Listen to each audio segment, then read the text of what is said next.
Okay, next जो हमारा heavy menstrual bleeding में है that is a history and examination. History and examination हम in the form of table भी कर चुके हैं और हमने इसके क्वेश्चंस भी पूछ लिए कि पेशेंट से हमने कौन कौन से क्वेश्चंस पूछने हैं हिस्ट्री में, ठीक है।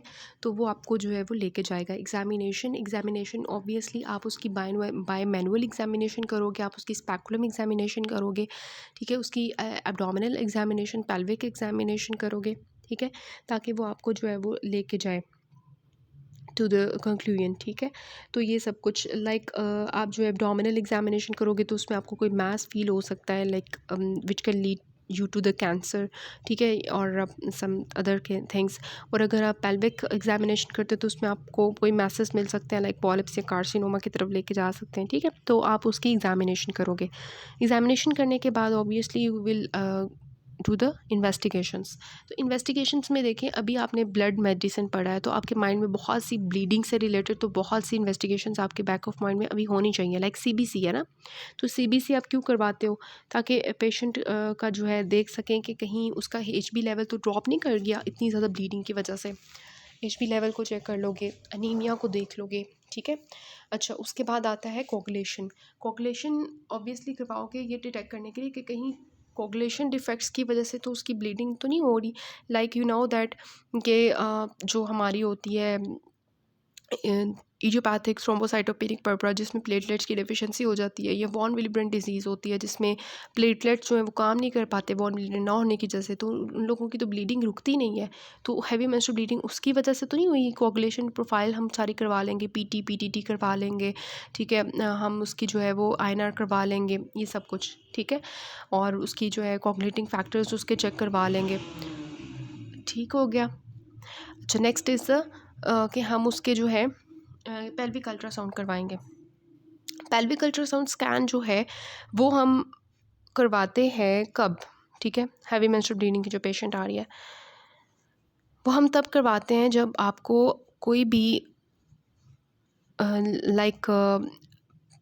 सिम्टम्स जो पेशेंट को आ रहे हैं, these are of the pain symptoms आ रहे हैं या प्रेशर सिम्टम्स आ रहे हैं। Along with heavy menstrual bleed patient is complaining कि पेन भी है बहुत ज़्यादा एब्डोमेन में, और प्रेशर सिम्टम्स की वजह से उसके प्रेशर मैंने जैसे बताया यूरिनरी ब्लैडर के ऊपर, तो उसकी वजह से उसकी यूरिनरी प्रॉब्लम्स भी आ रहे हैं साथ में, ठीक है, या उसका इनलार्ज यूट्रस है या विजाइनल मास जो है वो पैल्पेबल है, ठीक है। फिर आप पेल्विक अल्ट्रासाउंड करवाते हो कि आपने एग्जामिनेशन की पेल्विक की और आपको फ़ील हुआ कि यार इसका तो यूट्रस बहुत इनलार्ज हुआ है या इसके विजाइना में मुझे कोई मैस फील हो रहा है बाय आपने जब पेल्विक एग्जामिनेशन की, तो जी आप जो है वो अल्ट्रासाउंड की तरफ जाओगे ऑब्वियसली, ठीक है।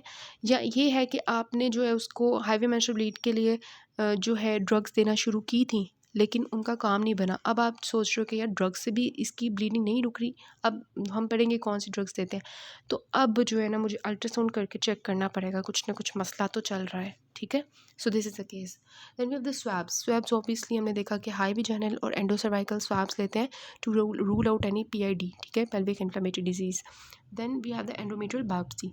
एंडोमेट्रियल बायोप्सी हम कब करवाते हैं? जब पेशेंट की एज जो है वो 45 ईयर से ज़्यादा हो, ठीक है, या उसको जो है वो हर किसी की तो नहीं करनी ना, उसी तरह ड्रग थेरेपी फेल्ड कि हमने ड्रग थेरेपी करवाई थी लेकिन वो अब काम नहीं की, ठीक है।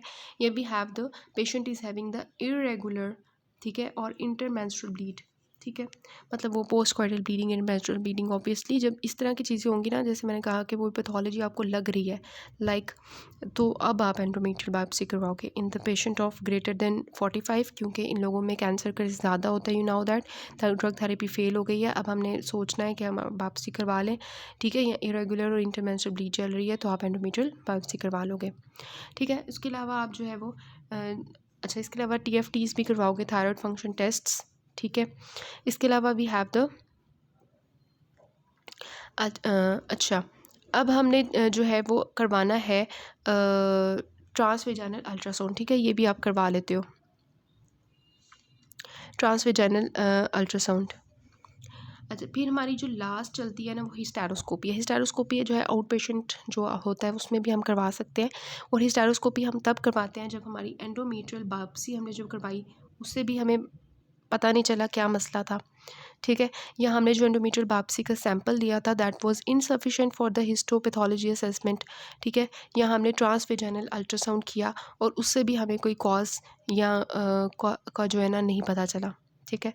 या ये है कि ट्रांसवेजाइनल अल्ट्रासाउंड में जो है हमें कोई एबनॉर्मलिटी फील हुई है, ठीक है, लाइक हमें लग रहा है कि इसमें पॉलिप है या फाइब्रॉइड है, तो फिर हम जो है वो उसकी तरफ जाते हैं, ठीक है। मतलब hysteroscopy is last option after the endometrial biopsy, transvaginal ultrasound and all those, ठीक है। तो हम किसकी तरफ जाते हैं? हिस्टेरोस्कोपी की तरफ। तो हिस्टेरोस्कोपी जो होती है ये आपकी डायग्नोस्टिक भी होती है, मींस इसमें आपको पता भी चल जाता है कि क्या मसला है, और थेराप्यूटिक भी होती है कि अगर आपको कोई मसला लग रहा है, कोई पॉलिप लग रहा है, तो आप उसको वहाँ से रिमूव भी कर लेते हो, ठीक है। तो एंडोमेट्रियल बायोप्सी वो just the biopsy means that was only diagnostic, transvaginal ultrasound was just an मतलब कि diagnostic, it was not therapeutic. तो थेराप्यूटिक हिस्टेरोस्कोपी है और तो डायग्नोस्टिक भी है, थेराप्यूटिक भी है, तो फिर हम हिस्टेरोस्कोपी की तरफ जाते हैं। So these are the investigations, ठीक है। अब हमने इनकी मैनेजमेंट करनी है पेशेंट्स की।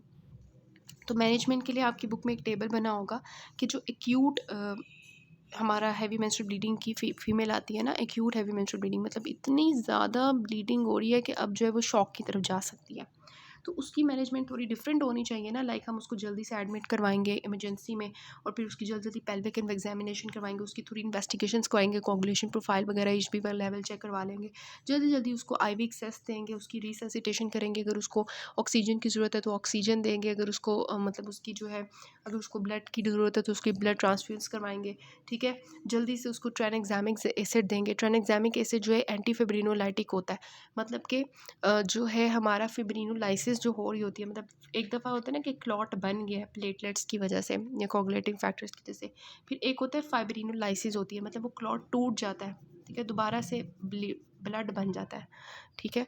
क्लॉट तो एक सहत होता है ना, फिर ब्लड बन जाता है। तो ये जो हमने क्लॉट को नहीं टूटने देना ना, क्लॉट बने रहने देना है ताकि वो ब्लीडिंग रुकी रहे। अगर तो क्लॉट टूट गया तो वो मसले की बात हो जाएगी, ब्लीडिंग और होगी। तो ये क्लॉट को बने रहने देना, इसको तोड़ना नहीं है हमने। Here works the tranexamic acid, it is an antifibrinolytic drug, ठीक है। तो वो हम जल्दी जल्दी देंगे ना कि पेशेंट का जो क्लॉट बना हुआ है वो टूटे ना। तो ओरल भी दे सकते हैं, IV भी दे सकते हैं। फिर हमने दवाई ये देने के बाद उसकी हमने जल्दी जल्दी ट्रांसवेजाइनल अल्ट्रासाउंड किया कि आखिर क्या मसला था जिसकी वजह से उसकी ब्लीडिंग बहुत ज़्यादा हो रही है।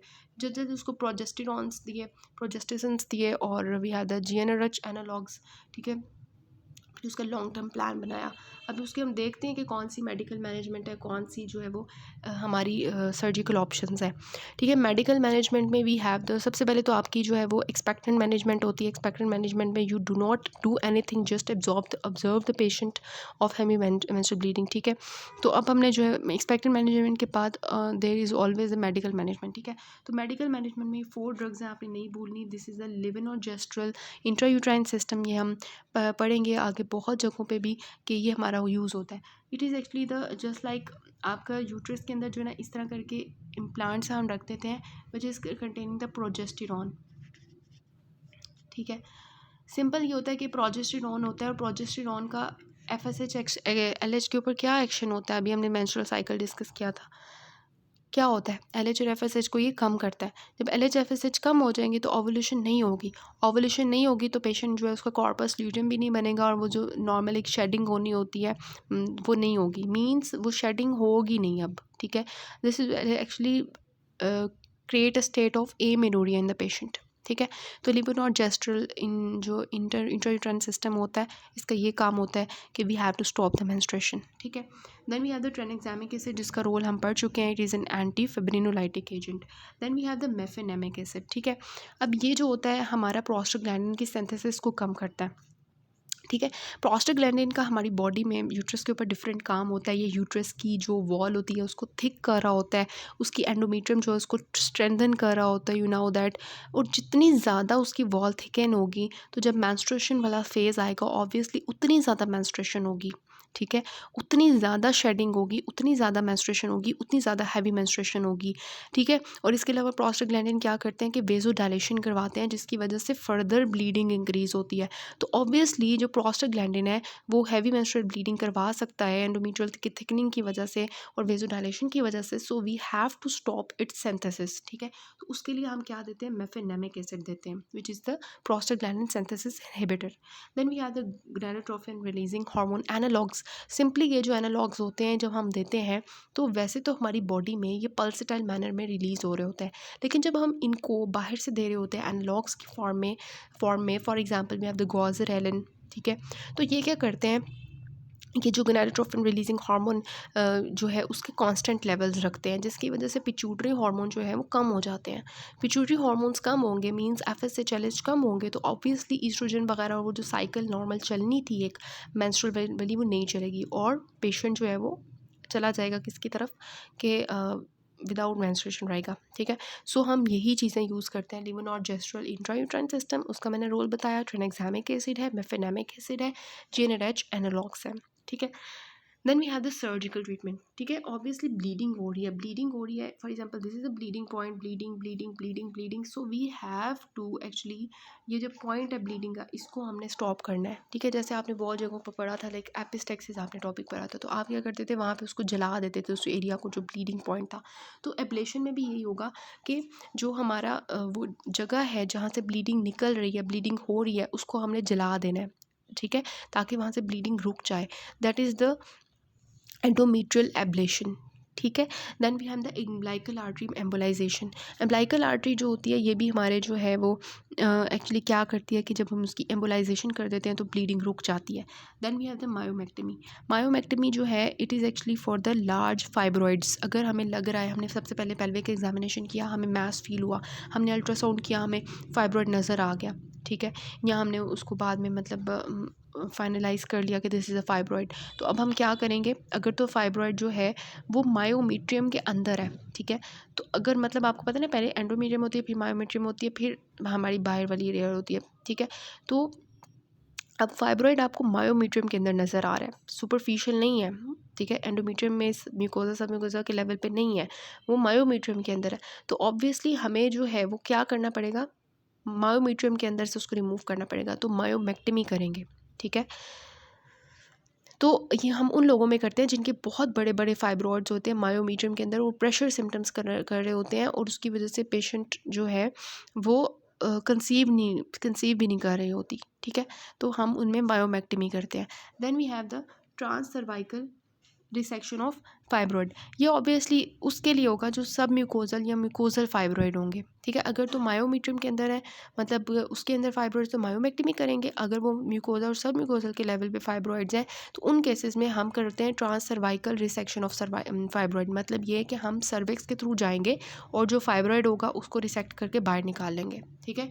ऑब्वियसली अगर जो है हमारा बहुत ज़्यादा मसला है, पेशेंट की ब्लीडिंग रुक ही नहीं रही, हमें किसी कॉज़ का भी नहीं पता चल रहा कि पता नहीं क्या मसला है, और हमने सारी ट्रीटमेंट्स, मेडिकल ट्रीटमेंट सारी अप्लाई कर करके देख ली और फिर भी कुछ नहीं हो रहा और पेशेंट जो है बहुत ज़्यादा बुरी हालत में है, so ultimately we have the option of hysterectomy, जिसमें हम क्या करते हैं, पेशेंट का जो यूट्रस है उसको ही बॉडी से बाहर निकाल देते हैं, रिमूव कर देते हैं, ठीक है। So these are the surgical options. So अब हम इसके जल्दी से SCQs डिस्कस कर लेते हैं। 48 ईयर्स ओल्ड हमारी है female, cyclic heavy menstrual blood loss हो रहा है उसको 6 महीने से, ठीक है। बहुत ज़्यादा ब्लड लॉस हो रहा है उसको, मतलब हमने फाइनलाइज कर लिया कि उसको हैवी मेंस्ट्रुअल ब्लीडिंग है।